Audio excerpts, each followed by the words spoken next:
මේ තියෙන ළමයි අපි අපිට පුළුවන් විදිහට කරපු උදව්වක් ඉතින් මම කියනවා ඔයාලට පුළුවන් තරමින් උදව්වක් කරන්න එක බත් පාර්සලකින් හරි එක රුපියල් 5කින් හරි Tamanට පුළුවන් විදිහට ඇඳුමකින් හරි Tamanට පුළුවන් විදිහකට අසරණ වෙච්ච මිනිස්සුන්ට මේ වෙලාවේ උදව් කරන්න මොකද යාළුවෝ උපතින්ම අසරණ වෙච්ච මිනිස්සු නෙමෙයි මේ ගංගොතර තත්ත්වයෙන් හැමෝම පීඩාවටපත් වෙලා ඉන්නේ අපි ඔයාලා හැමෝම ඉතින් ඔයාලට පුළුවන් තරමින් රුපියල් 5කින් හරි උදව්වක් කරන්න මොකද මේ වෙලාවේ හැම කෙනාටම උදව් අත්‍යවශ්‍යයි. ඉතින් මේ අත්‍යවශ්‍ය වෙලාවේ අපි අපේ අයට උදව් කරන්න ඕනේ නේද? ඉතින් මේක උදව්වක් කරන්න.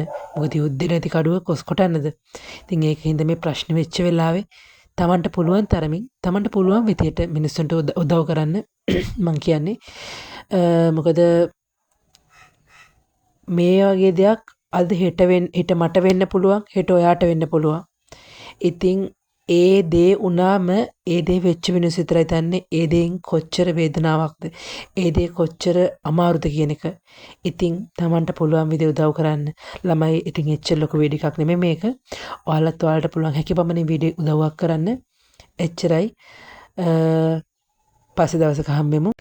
පරිස්සමෙන් වලගේ වලලා ඉන්න. බුදු සරණයි. ජේසු පිහිටයි.